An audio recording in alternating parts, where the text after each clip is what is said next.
राज्यों में हो रहे चुनाव में भाजपा नेता हिमाचल प्रदेश कांग्रेस सरकार की गारंटी को लेकर लगातार निशाना साध रहे हैं। वहीं सुखू सरकार में मंत्री राजेश धर्माणी ने भाजपा पर निशाना साधा है और हिमाचल प्रदेश को देश भर में वोट ऐंठने के लिए बदनाम करने के आरोप लगाए हैं। राजेश धर्माणी ने कहा कि हिमाचल भाजपा के नेता जिन राज्यों में चुनाव हो रहे हैं वहां पर जाकर हिमाचल को बदनाम करने का काम कर रहे हैं और अपने वरिष्ठ नेताओं से भी हिमाचल को लेकर दुष्प्रचार करवाया जा रहा है। उन्होंने कहा कि इसका 10वां हिस्सा भी यदि वे हिमाचल के हकों को लेकर केंद्र सरकार के समक्ष बात रखते तो हिमाचल को उनसे हक मिल गए होते, लेकिन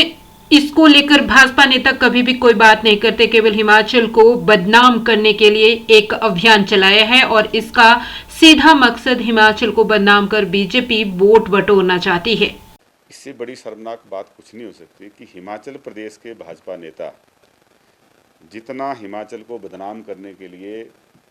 जहां चुनाव हो रहे उन राज्यों में जाके दुष्प्रचार कर रहे हैं और वही दुष्प्रचार जो है अपने केंद्रीय नेताओं के माध्यम से हिमाचल को बदनाम के लिए कर रहे हैं। इससे अगर 10वां हिस्सा भी इन्होंने इस बात के लिए प्रयत्न किए होते कि जो हिमाचल के क्लेम्स भारत सरकार के पास पेंडिंग हैं, चाहे वो पोस्ट डिजास्टर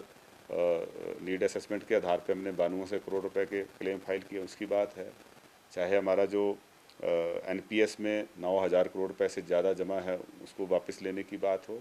चाहे वो हमारी जो रेवेन्यू डेफिसिट ग्रांट भारत सरकार ने कम की है उसको बढ़ाने की बात हो, चाहे अन्य योजनाओं के तहत हिमाचल प्रदेश के जो हकों की बात है उसके बारे में कभी इन्होंने चर्चा नहीं की और हिमाचल को बदनाम करने का एक अभियान चलाया है। इसका प्योरली एक उद्देश्य है, राजनीतिक तौर पे लोगों को गुमराह करके भाजपा वोट ऐंठना चाहती है और उसी उद्देश्य से किया जा रहा है। हिमाचल प्रदेश में जिस फ्री बीज के लिए हिमाचल प्रदेश को बदनाम किया जा रहा है, हमने जो अपनी 5 गारंटियाँ पूरी की हैं, जितना उसके ऊपर खर्चा आ रहा है उससे ज़्यादा हमने रिसोर्स मोबिलाइजेशन पिछले 2 सालों में की है और जिसका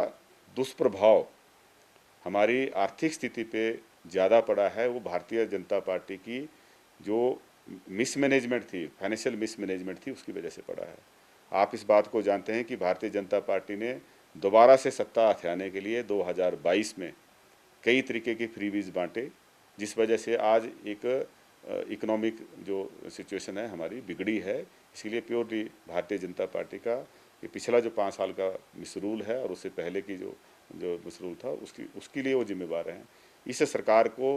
90,000 करोड़ से ज़्यादा की लोन लायबिलिटी जो हैं वो विरासत में मिली हैं।